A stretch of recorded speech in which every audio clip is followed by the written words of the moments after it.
नमस्कार, बहुत स्वागत है आप सभी का। आप देख रहे हैं न्यूज़ 18 का डिजिटल प्लेटफॉर्म। मैं हूं आपके साथ ममता तिवारी। सोना चांदी, ये दो शब्द इन दिनों हर एक की ज़ुबान पर है और इसके पीछे की वजह है इसमें हो रहा उतार चढ़ाव। अब लोगों को समझ नहीं आ रहा है कि सोना खरीदे या नहीं खरीदे, क्या अभी और कम होगा या बढ़ तो नहीं जाएगा, क्योंकि शादी का सीज़न नज़दीक आ रहा है। दिवाली के समय लोगों ने जमकर सोने की खरीदारी की। हालांकि सोना उस वक्त बहुत पीक पर था, लेकिन उसके बावजूद भी दिलचस्पी बहुत थी सोना और चांदी खरीद में और इसी वजह से मार्केट में अच्छा खासा असर देखने को मिला था। लेकिन अब जब त्योहार खत्म हुआ तो सोने के दाम गिर गए। लेकिन फिर आने वाला है फेस्टिव सीजन, शादियों का सीजन, तो क्या उस समय सोना बढ़ने वाला तो नहीं है? क्या ये सही समय है? क्यों हुआ सोने में डाउनफॉल और क्या आगे और कम होगा या बढ़ेगा? आज यही जानने के लिए हमारे साथ स्पेशलिस्ट हैं जिनका नाम है शरद कोहली। ये अर्थशास्त्री हैं और आज शरद जी हमें बताएंगे कि आखिर सोना चांदी के दाम कैसे गिरे और क्या आने वाले समय में ये बढ़ने वाले हैं, ये फ्लक्चुएशन क्यों हो रहा है, इस फ्लक्चुएशन का असर क्या है, इन्वेस्ट करने का सही समय कौन सा है। बहुत धन्यवाद शरद जी हमें थैंक यू समय सो देने मच। के लिए। न्यूज़ 18 के डिजिटल के सभी फॉलोअर्स, सब्सक्राइबर्स, व्यूअर्स को मेरा अभिनंदन। शरद जी, सबसे पहला सवाल जो हर एक दर्शक के आज के मन में है, ये सोने के दाम जो कम हुए हैं, इसका हम क्या मतलब समझे? देखिए, $4381 पीक तक गया था दिवाली के आसपास। आपने हाँ। बिल्कुल ठीक कहा। मैं डॉलर इसलिए बता रहा हूँ क्योंकि ये भी जानना सबके लिए बहुत ज़रूरी है कि सोने के दाम कहाँ से खुलते हैं, कहाँ से हाँ। चलते हैं, यानी कि कौन फैसला करता है। अमेरिका में कॉमेक्स नाम का एक एक्सचेंज है। कॉमेक्स का मतलब है कमोडिटी एक्सचेंज। न्यूयॉर्क में ये है।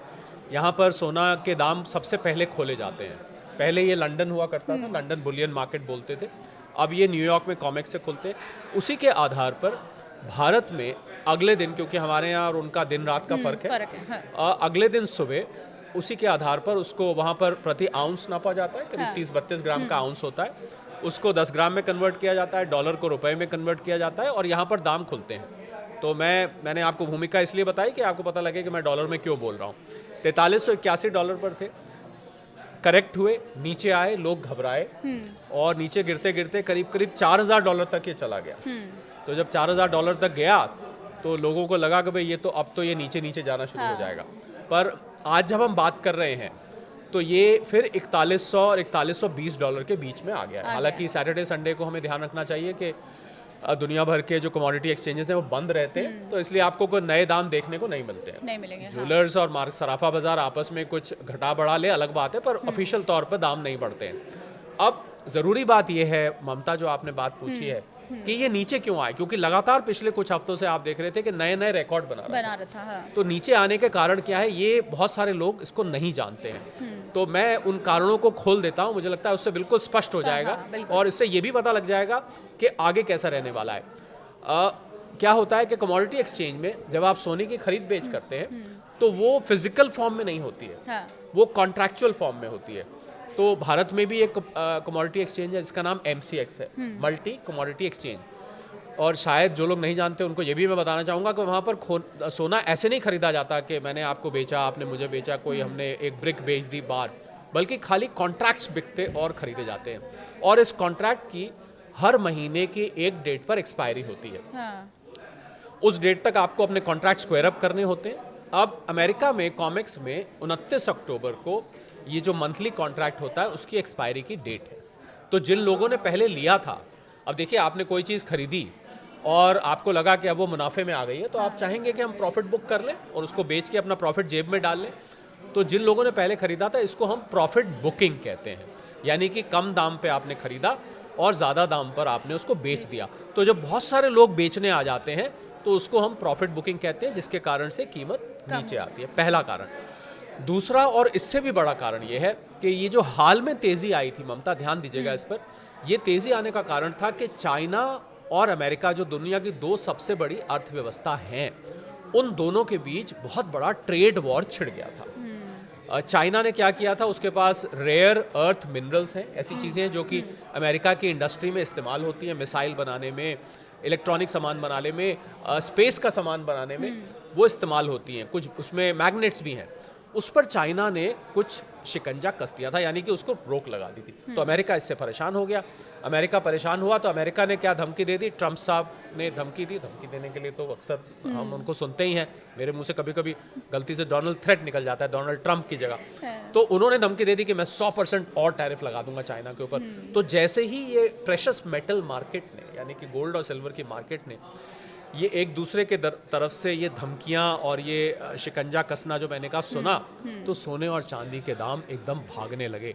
और 30 अक्टूबर को, ध्यान दीजिएगा, 30 अक्टूबर को राष्ट्रपति ट्रंप राष्ट्रपति शी जिनपिंग से मिलने जा रहे हैं और इस मीटिंग पर ये फैसला होगा कि क्या ये ट्रेड वॉर इससे आगे चलेगा हाँ। या दोनों के बीच में कोई समझौता हो जाएगा, गल बलैया जिसको कहते हैं, वो हो जाएंगी और दोनों मिल जाएंगे और कहेंगे चलिए छोड़िए।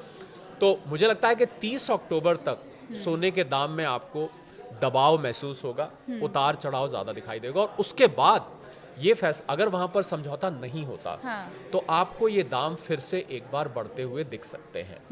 पहली बात ये हो गई। पहला मैंने आपको बताया 29 अक्टूबर का, जहाँ कॉन्ट्रैक्ट एक्सपायरी है कॉमेक्स पे।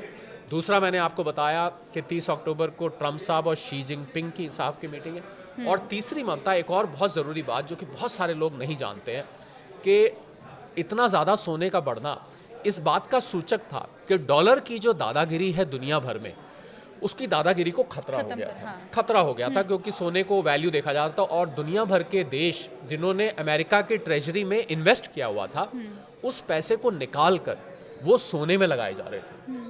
तो डॉलर की दादागिरी कमज़ोर पड़ती जा रही थी और अमेरिका कभी नहीं चाहेगा कि डॉलर की दादागिरी कम हो। ये तो बड़ी ऑब्वियस बात है, आपकी कहीं चलती हो, आप नहीं चाहेंगे कोई दूसरा आके खड़ा हो जाए। तो ऐसा माना जा रहा है कि अमेरिका, हालांकि ये कंफर्म न्यूज़ नहीं है, परंतु जो ट्रेंड है उससे नज़र आ रहा है कि एक लॉबी है अमेरिका में ममता, जो कि सोने को लगातार बेचकर उसके दाम को नीचे ला रही है। और जापान और यूरोप भी उसी लॉबी का हिस्सा है। चाइना जो है इसका उल्टा कर रहा है। चाइना सिल्वर और गोल्ड को लगातार खरीदे जा रहा है, क्योंकि वो चाहता है कि डॉलर का वर्चस्व कम हो और सोने और चांदी के दाम बढ़े। तो ये दो ताकतें एक तरह से अंतर्राष्ट्रीय स्तर पर काम कर रही हैं, जिसकी वजह से आपको हाल में सोने में दबाव महसूस होता दिखा है। तो अब ज़्यादा ज़रूरी, आप सवाल मेरे से ये पूछेंगी कि भाई लोग क्या करें इस सारे के बीच। अब ये है ना कि इन्वेस्ट कैसे करें, और दुनिया भर में अगर ये बड़ी बड़ी ताकतें आपस में लड़ रही हैं और आपस में प्रेशर बन रहा है, तो भाई ऐसा तो नहीं हम उसके बीच में पिस जाएंगे। हमने लिया है। अब देखिए बहुत सारे लोगों ने, क्या हुआ ममता, मुझे ऐसे दर्जनों लोग मिले जिन्होंने पिछले 2 महीने में सोना बेतहाशा खरीदा है। बल्कि उन्होंने अपने शेयर्स में से पैसा निकाल कर, कुछ लोगों ने एफडीज तोड़वा कर, मुझे तो एक दो शख्स ऐसे भी मिले जिन्होंने 1-2 छोटी मोटी प्रॉपर्टी बेचकर और सोने में पैसा लगा दिया। और तो छोड़िए, सेविंग्स अकाउंट में जो पैसा पड़ा था वो भी उठा के सोने में लगा दिया। अब अगर आपने ये मान लीजिए आपने $4381, या मैं रुपए में कन्वर्ट करता हूँ 1,32,000 33,000 प्रति 10 ग्राम आपने पैसा लगाया है, और अब आपका ये घट के 1,24,25,000 या 1,23,000 रह गया है, तो लाजमी बात है आपको तो रातों की नींद उड़ जाएगी कि मैंने ये क्या किया, मैंने अपना सारा इन्वेस्टमेंट बेचकर यहाँ लगा दिया। देखिए अगर आपने ऐसा किया है तो पहली बात तो मैं आपको ये बताना चाहूँगा कि आपको सोने में जब भी पैसा लगाएं, आप लंबे वक्त के लिए लगाएं। ममता, लोगों से गलती क्या हुई, कुछ लोगों से, सबसे तो नहीं हुई, वो इन्वेस्टर बन के आए थे। यानी कि हम इन्वेस्ट करेंगे, 2-3 साल के लिए लेंगे, 5 साल के लिए लेंगे, और ट्रेडर बन गए। ट्रेडर बन गए मतलब उन्होंने बहुत छोटा शॉर्ट टर्म नजरिया बना लिया कि 1,25,000 पे लिया, 1,27,000 पे बेच दिया, 1,28,000 पे खरीदा, 1,30,000 पे बेच दिया। मतलब उन्होंने खरीद बेच ऐसी शुरू कर दी जैसे कि कोई ट्रेडर करता है। तो उनको मैं सलाह दूंगा, अगर आपने गलती से हायर लेवल पे ले भी लिया है तो कोई चिंता की बात नहीं है, आप उसको लंबे वक्त तक रखिए। क्योंकि जो अंडरटोन है, हम लोग इसको अंडरटोन कहते हैं, कि नीचे जो ट्रेंड कैसा है, ट्रेंड अभी भी ऊपर को है। क्योंकि जो बाकी फैक्टर्स जिसकी वजह से सोना चढ़ रहा था, ये ध्यान दीजिएगा, वो अभी भी बने हुए हैं। कौन से वो फैक्टर्स हैं जिन पे आप नज़र रख सकते हैं, आपकी बहुमूल्य इन्वेस्टमेंट कहाँ जाएगी ये ध्यान रखने के लिए?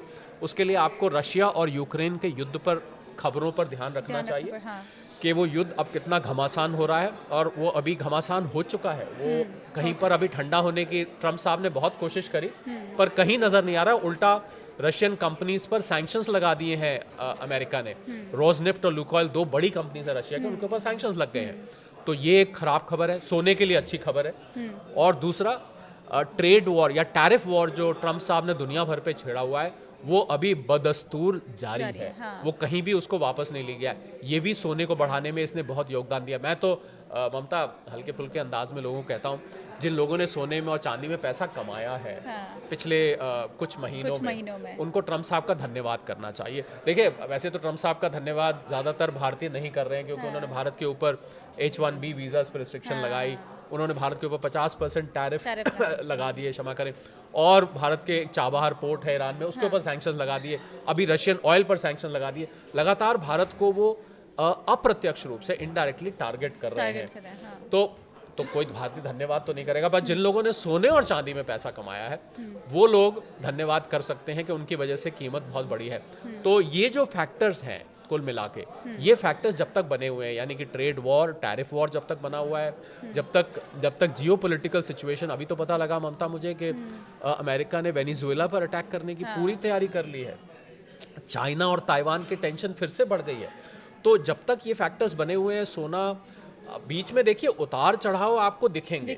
मैं ये पहले सतर्क करना चाहता हूँ, और मैं लगातार बहुत सारे प्लेटफॉर्म से, बल्कि न्यूज़ 18 पर भी, आपके चैनल पर भी मैंने पहले ये बोला आके कि जब भी आप सोना लगाएं तो बीच बीच में करेक्शंस आएंगी। और सबसे बड़ी बात ममता, मुझे बताइए कि कोई भी चीज़ अगर लगातार सिर्फ ऊपर ही ऊपर जाती जाएगी तो फिर तो लोग क्या करेंगे, अपना सब कामकाज छोड़कर उसी में इन्वेस्ट अपने सारे पैसे सब जगह से निकाल के उसी में लगाने लग जाएंगे। फिर तो आप रातों रात जहां हाथ डालें, आज 10 में बेचें, कल 15 में 10 में खरीदे, 15 में बेच दिया, 15 में बेचा, 20 में, 15 में खरीदा, फिर बीच में बेच दिया। तो ऐसे तो आप लगातार ऊपर जाते जाएंगे। तो कोई भी एसेट क्लास, शेयर्स के लिए भी यही कहा जाता है कि शेयर्स भी तो उसकी जो चाल होती है, अगर मैं उसको हाथ से बना के, क्योंकि हमारे पास यहाँ कोई बोर्ड तो नहीं है, तो ऐसे चढ़ता है, फिर ऐसे करेक्ट करता है, फिर ऐसे चढ़ता है, फिर ऐसे, तो ये हमेशा इस तरीके से चढ़ता है। और मैं इस करेक्शन को ममता, हालांकि मुझे, जिन लोगों ने अगर पैसा गवा दिया है और बेच दिया, 4381 पे आया और जब ये 4000 आया उन्होंने बेच दिया होगा तो गलती करी होगी, पर अगर बेच दिया तो मुझे उनके साथ पूरी हमदर्दी है।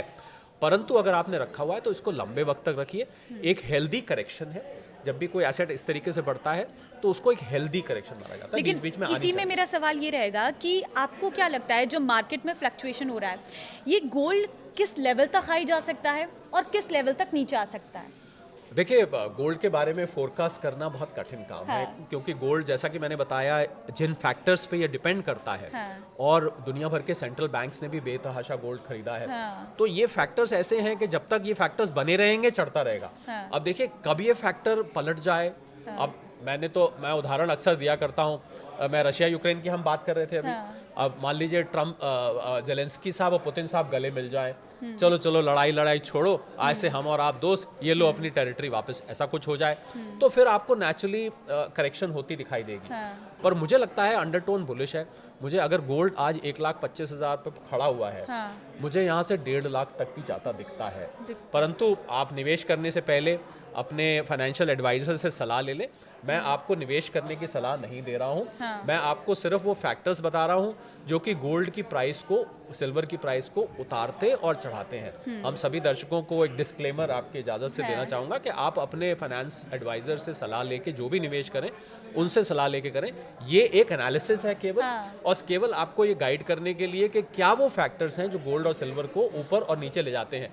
तो इसलिए मुझे लग रहा है कि गोल्ड अंडरटोन अभी जुए की तरह है, कुछ भी हो सकता है, कुछ भी हो सकता है। तो इन्वेस्ट करने से पहले आप सभी अपना खुद से सोचें एक बार कि क्या हमें इसमें इन्वेस्ट करना है, क्या गोल्ड परचेज करना है या गोल्ड सेल करना है। लेकिन अब गोल्ड की बात तो इधर रही, ये चांदी क्यों बढ़ रही है? चांदी तो पहले से मिडिल क्लास वालों के लिए एक ऑप्शन रहता था कि चलो सोना हमारे पहुंच में नहीं है तो हम चांदी खरीद लेते हैं, लेकिन ये अचानक से जो बेतहाशा वृद्धि हुई है चांदी में, इसके पीछे का कारण क्या मानते हैं? देखिए, सोना और चांदी वैसे तो एक साथ चलते हैं, कंधे से कंधा मिलाकर चलते हैं। हालांकि कीमतों में फ़र्क है, उसका हम प्रोपोर्शन में निकालते हैं कि कितने 1 किलो चांदी तो कितने ग्राम सोना, वो खैर मैं उस टेक्निकलिटी में मैं नहीं जाता। मैं आपकी बात का सीधा जवाब देता हूँ। चांदी का इंडस्ट्रियल यूज़ भी है ममता। चांदी आपके मोबाइल फ़ोन्स में, सोलर बैटरी में और भी बहुत सारे इलेक्ट्रॉनिक उपकरणों में चांदी का प्रयोग किया जाता है। और ऐसा माना जाता है कि चांदी की सप्लाई शॉर्ट भी है, और इसीलिए चांदी की कीमत आपको इतनी ऊपर, ऐसा माना जाता है कि 9 मिनट में जो चांदी खानों से निकाली जाती है हाँ, वो 6 मिनट में कंज्यूम भी हो जाती है, यानी कि उसका इस्तेमाल भी कर, तो इसका मतलब हमेशा एक शॉर्टेज बनी रहती है। तो चांदी, और दूसरा एक और वजह जो मैथमेटिकल है, जो शायद लोगों ने कभी ध्यान नहीं दिया होगा, कि चांदी की ट्रेडिंग जनरली किलो में की किलो जाती में है। की जाती है। अब ये बात अलग है, आपने कोई पायल खरीदनी है तो वो 10-20 ग्राम की होगी, हाँ। आपने चांदी का कड़ा खरीदना है तो 10-20, पर जनरली जो ट्रेडर्स बड़े करते हैं वो किलो में खरीदते हैं, जबकि सोने को 10 ग्राम या 100 ग्राम में ट्रेडिंग की जाती है। हाँ। तो क्योंकि वो किलो में खरीदी जाती है तो उसमें वॉलेटिलिटी यानी कि उतार चढ़ाव और ज्यादा होता है। हाँ, और ज्यादा क्योंकि आप सोना खरीदेंगे, मान लीजिए कोई व्यक्ति खरीद रहा है 100 ग्राम, तो वो चांदी खरीद लेगा 10 किलो। आप समझ रहे हैं कि 100 ग्राम और 10 किलो में, क्योंकि उसकी ट्रेडिंग ज़्यादा हो जाती है, वॉल्यूम बढ़ जाता है, वॉल्यूम बढ़ने से इसकी वॉलेटिलिटी बढ़ जाती है। तो जो कारण सोने को ऊपर और नीचे ले जा रहे हैं, वही कारण चांदी को भी ऊपर और नीचे ले जा रहे हैं। एक कारण उसमें और जुड़ जाता है कि जैसे जैसे चांदी की कंजम्पशन, इंडस्ट्रियल कंजम्पशन बढ़ती जाएगी, वैसे वैसे चांदी में आपको और ज़्यादा चढ़ाव। तो मुझे लगता है कि चांदी को भी अगर आप ले रहे हैं, चांदी में आपको वॉलेटिलिटी और ज़्यादा दिख सकती है। आप देखें चांदी, हम फिर डॉलर की बात करते हैं, करीब करीब $54 तक चली गई थी, हाँ। फिर घट के ये करीब $46-47 तक आई। इस समय ये फिर 48 और $49 के आसपास घूम रही है, इसने भी रिकवर किया है। तो अभी सोने और चांदी की चाल आपको लगभग एक साथ चलती है, यानी कि 5-6% उसमें करेक्शन आया है और 5 से 6% इसमें करेक्शन आया है, दोनों में बराबर का करेक्शन। पर ये कभी कभी चांदी पीछे भी छूट जाती है, कभी कभी चांदी से आगे, सोने से आगे भी निकल जाती है, पर दोनों के कारण लगभग सेम है उतारने चढ़ने के, सिवाय इसके कि चांदी का इंडस्ट्रियल यूज़ भी किया जाता है। देखिए, क्योंकि हम जब आपस में बात करते हैं, परिवार में बात होती है, स्टाफ्स के साथ बात होती है, तो हर कोई अलग अलग तरीके से बात करता है। वैसे तो पूरा खेल इंटरनेशनली चल रहा है, लेकिन कहीं ना कहीं लोगों के मन में ये भी बात रहती है, अभी त्योहार आ रहा है, महंगा हो जाएगा सोना, अब शादियों का सीजन आ रहा है, महंगा हो जाएगा सोना। क्या ये सब बातों का इम्पैक्ट पड़ता है इसमें? देखिए, जैसा मैंने शुरू में ही कहा था जब हमने बातचीत शुरू करी थी, कि सोने का भाव अमेरिका में कॉमेक्स से खुलता है। हाँ, थोड़ा बहुत फर्क पड़ता है, धनतेरस आ गया, हाँ। अक्षय तृतीया आ गई, शादी का सीजन आ गया, हाँ। थोड़ा बहुत फर्क पड़ता है, पर इतना फर्क नहीं पड़ता कि हम कहें कि सोना शादी की वजह से महंगा हो गया। ओके। अब ऐसा नहीं होता है। हाँ। और मैं तो सलाह लगातार ये देता आ रहा हूँ, ममता, आप स्वयं महिला हैं, आप इस बात को समझ सकते हैं कि जो सोने की ऑर्नामेंटल वैल्यू है वो कभी भी नहीं जा सकती। अगर महिला को शादी में पहनना है तो उनको पहनना है। अब सवाल ये उठता है कि अगर आप 22 कैरेट का नॉर्मली सोना होता है, पहना जाता है, 24 में तो ज्वेलरी बनती नहीं है, मुड़ जाती है। हाँ, मुड़ जाती है। तो वो लोगों ने, मैंने कुछ बड़े ज्वेलर से बात हुई, उन्होंने मुझे बताया कि इस बार जो उनकी सेल हुई है धनतेरस के आसपास और दिवाली के आसपास, वहाँ पर 18 कैरेट, 14 कैरेट और 9 कैरेट का भी सोना बिका है। 9 कैरेट, हाँ। क्योंकि आपको जो अपनी डेकोरेटिव वैल्यू, तो इसीलिए मैं ये भी बोलता हूँ ममता कि अगर आपने निवेश करना है तो आप ज्वेलरी में निवेश मत करिए, आप बार्स लीजिए, कॉइन्स लीजिए, ETFs में करिए। ज्वेलरी में निवेश करके आपके मेकिंग चार्जेस कट जाते हैं, इम्प्योरिटीज़ कट जाती हैं। अब जिन लोगों ने निवेश किया हुआ है, ऐसा माना जाता है ममता कि भारतीय घरों में 25,000 टन सोना रखा हुआ है, संदूक में, मंदिर में, मूर्ति के पीछे, अनाज के ड्रम में, अलग अलग जगह है जहां लोग संभाल के रखते हैं। और जो लोग लॉकर्स में, बैंक के लॉकर्स में सोना रखते हैं, उनको मैं यहाँ पर आपके कार्यक्रम के माध्यम से सावधान करना चाहता हूँ। आप रखें, मैं ये नहीं कह रहा कि बैंक के लॉकर में ना रखें, परंतु जो भी आपके बैंक का लॉकर का रेंट होता है, जो इंश्योरेंस होता है उसमें रखे सामान का, वो मात्र उसका 100 गुना होता है। यानी कि अगर आपने 2,000 रुपए का आपका रेंट है तो 2 लाख रुपए तक का आपका उसमें इंश्योर्ड है। उसके अलावा आपका वो लॉस हो गया तो वो लॉस की भरपाई नहीं हो पाएगी। तो वो सोना जो आपने रखा हुआ है उसकी वैल्यू आप निकालें, उसकी वैल्यू करें। और जो नया सोना आप लेना जाना चाहते हैं, मैं तानिश के CEO हैं, उनका इंटरव्यू सुन रहा था। उन्होंने सचिन तेंदुलकर साहब को एज एन एम्बेसडर लिया, ये बात लोगों को कन्वे करने के लिए कि आप अपना पुराना सोना निकालिए, उससे नया सोना खरीदिए, बजाय आप पैसे से खरीदिए, क्योंकि पैसे से तो महंगा हो गया है, तो लोगों के रीच के बाहर है। तो पुराना सोना, बहुत सारे लोगों ने ये किया है। आप बड़े ज्वेलर से मेरी बात है, उन्होंने कहा लोग अपना सोना लेके आते थे और कुछ कैश भी ले जाते थे साथ में। मतलब मान लीजिए आप 1 किलो सोना लेकर आए, 1 किलो तो चलिए मैंने ज़्यादा, बहुत कम कस्टमर होंगे, 100 ग्राम लेकर आए, और 100 ग्राम लेकर आए और उन्होंने अपना 10-20 ग्राम का कुछ बनवा लिया और बाकी का कैश लेके घर चले गए। ऐसा भी बहुत हुआ है। तो भारतीय घरों में सोने की कमी नहीं है। रिजर्व बैंक का ही जो इस समय भंडार है 880 टन के आसपास का है। तो अगर आपने निवेश किया है तो मेरी राय ये है कि आप उसको लंबे वक्त तक रखें। आराम से रखें और रोज़ रोज़ के उतार चढ़ाव से परेशान ना हो। लेकिन केंद्रीय बैंक क्यों रिकॉर्ड सोना कर रहा है? बहुत अच्छा सवाल है ये, बहुत टेक्निकल सवाल है ममता। ये क्या 1971 में रिचर्ड निक्सन साहब अमेरिका के प्रेसिडेंट होते थे। उससे पहले एक गोल्ड स्टैंडर्ड हुआ करता था दुनिया भर में। उसका मतलब होता था कि आपकी करेंसी की वैल्यू आपके पास जितना गोल्ड है उससे डिटरमिन की जाएगी। जितना मतलब जिसके बाद भंडार है, उस देश को आर्थिक रूप से उतना शक्तिशाली माना जाएगा। वो निक्सन साहब ने वो हटा दिया, उसको हम गोल्ड स्टैंडर्ड कहते थे, उसको हटा दिया गया। हटा के डॉलर की दादागिरी, डॉलर का वर्चस्व वहीं से शुरू हुआ और आज तक चलता है। ऐसा माना जा रहा है क्योंकि ट्रम्प साहब की नीतियां इतनी अनिश्चितता से भरी हुई हैं कि शायद डॉलर यहाँ से फेल हो आगे जाके या कमज़ोर हो जाए और गोल्ड स्टैंडर्ड वापस आ जाए जो 1971 से पहले होता था। तो दुनिया भर के सेंट्रल बैंक्स जो कि खूब इकोनॉमिक्स को जानते हैं, दुनिया भर की अर्थव्यवस्था को जानते हैं, वो धीरे धीरे सोने का भंडार इकट्ठा करे जा रहे हैं। उनको ऐसा लग रहा है कि शायद डॉलर फेल हो जाए। तो मैं ये आपकी बात, इसी बात से जुड़ी हुई बात बोलने जा रहा हूँ कि सोने का लगातार बढ़ना इस बात का सूचक है कि दुनिया की अर्थव्यवस्था में कहीं कोई ऐसी छुपी समस्या है जो हमें और आपको नहीं दिखाई दे रही है। तो ये एक मतलब सोने का बढ़ना जहाँ एक तरफ सोने के निवेशकों के लिए अच्छा है, परंतु वैश्विक अर्थव्यवस्था के लिए ये बहुत अच्छा नहीं माना जाता। ये खतरे की घंटी माना जाता है कि कहीं ऐसा तो नहीं आर्थिक मंदी बड़ी आने वाली है या कोई ऐसा बड़ा आर्थिक संकट आने वाला है जो कि हमें अभी नहीं दिखाई दे रहा है। तो क्या ये डॉलर की बादशाहत पर भी खतरा है? बिल्कुल खतरा है। मैंने आपको बताया कि डॉलर की बादशाहत को खतरा को लेकर तो अमेरिका में कुछ लॉबी इसको बेचने, सोने को नीचे करने की कोशिश कर रहे हैं और चाइना इसको ऊंचा। बिल्कुल डॉलर की बादशाहत को खतरा तो अमेरिका जिस तरीके से अपने आप को ममता आइसोलेट कर रहा है, इसको हम प्रोटेक्शनिज्म कहते हैं कि यहाँ के लोग यहाँ पर आके काम ना करें। H1B पर रिस्ट्रिक्शन लगाई, यहाँ का सामान टैरिफ फ्री ना आए, उस पर टैरिफ बढ़ा दीजिए, कभी इमिग्रेशन को लेके क्रैकडाउन। अमेरिका अपने आप को अलग थलग कर रहा है। तो अमेरिका का अलग थलग करने का मतलब है कि दुनिया भर की अर्थव्यवस्था एकदम हिल जाएगी। ऐसा कहा जाता है ममता कि अमेरिका छींक मारता है और जुकाम दुनिया को लग जाता है। तो अमेरिका के में लागू की गई कोई भी आर्थिक नीति दुनिया भर को प्रभावित करती है। बिल्कुल अगर डॉलर यहाँ से हिलता है तो मुझे लगता है एक नए प्रकार की अर्थव्यवस्था जिसमें सोना सबसे ऊपर सामने उभर के आ सकता है। करेंसी तो नहीं बनेगा, ये तो नहीं हो सकते कि आप ब्रेड सोने के बदले में लेके आए या दूध खरीद के लाएं, परंतु एक वैल्यू का मेजर बन जाएगा, यानी कि किसी भी वैल्यू को माप तोल करने का एक आधार बन जाएगा। और दुनिया भर में सोना आप कहीं भी जाके खरीद सकते हैं, बेच सकते हैं, कोई इसमें परेशानी नहीं आती है। बिल्कुल आपने ठीक कहा, डॉलर कमजोर होता है तो सोना यहाँ से और ज़्यादा ऊपर जाएगा और ज़्यादा उसका सिग्निफिकेंस बढ़ जाएगा। तो चाइना क्यों खरीद रहा है इतना सोना?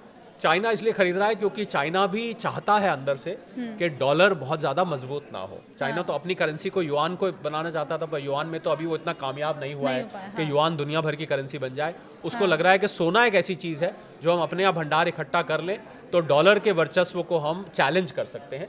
चाइना के खरीदने की वजह चाइना और अमेरिका का जो कोल्ड वॉर है, इसके कारण चाइना सोने का भंडार इकट्ठा कर रहा है। और चाइना को भी कहीं लग रहा है कि डॉलर कमज़ोर हुआ तो अगर हमारे पास ज़्यादा सोना हुआ तो हम दुनिया भर पर अपना अधिकार ज़्यादा जमा पाएंगे। तो देखिए, ये है सोने चांदी का मार्केट। ये कब बढ़ेगा कब घटेगा इसके लिए कुछ अंदाज़ा नहीं लगाया जा सकता। इस वीडियो के साथ ही मैं आपको एक और यहाँ पर ज़रूर नोट देना चाहूँगी कि सोने में इन्वेस्टमेंट आप अपनी मर्ज़ी से, अपने फाइनेंशियल एडवाइज़र की मर्ज़ी से करें। ये वीडियोस का मकसद सिर्फ और सिर्फ आपको सोने और चांदी के मार्केट के बारे में पूरी जानकारी देना है कि आखिर मार्केट में क्या चल रहा है, क्या वजह है इसके बढ़ने की और क्या वजह हो सकती है इसके घटने की, फ्लक्चुएशन होगा या नहीं होगा, ये सारी डिटेल जानकारी इस वीडियो के जरिए देने का मकसद था। बहुत धन्यवाद सर हमारे साथ जुड़ने के लिए और एक आसान तरीके से आपको सोने और चांदी के इस बाजार के बारे में बताने के लिए। तो फिलहाल इस वीडियो में सारी आपकी छोटी छोटी चीज़ों को हमने नोट किया है, जो आपके सवाल थे वो रखे हैं। इस वीडियो को आप शेयर ज़रूर करना ताकि सभी लोगों को सोने और चांदी के इस मार्केट के बारे में पता चल सके और निवेश करने से पहले वो सोच सकें। नमस्कार।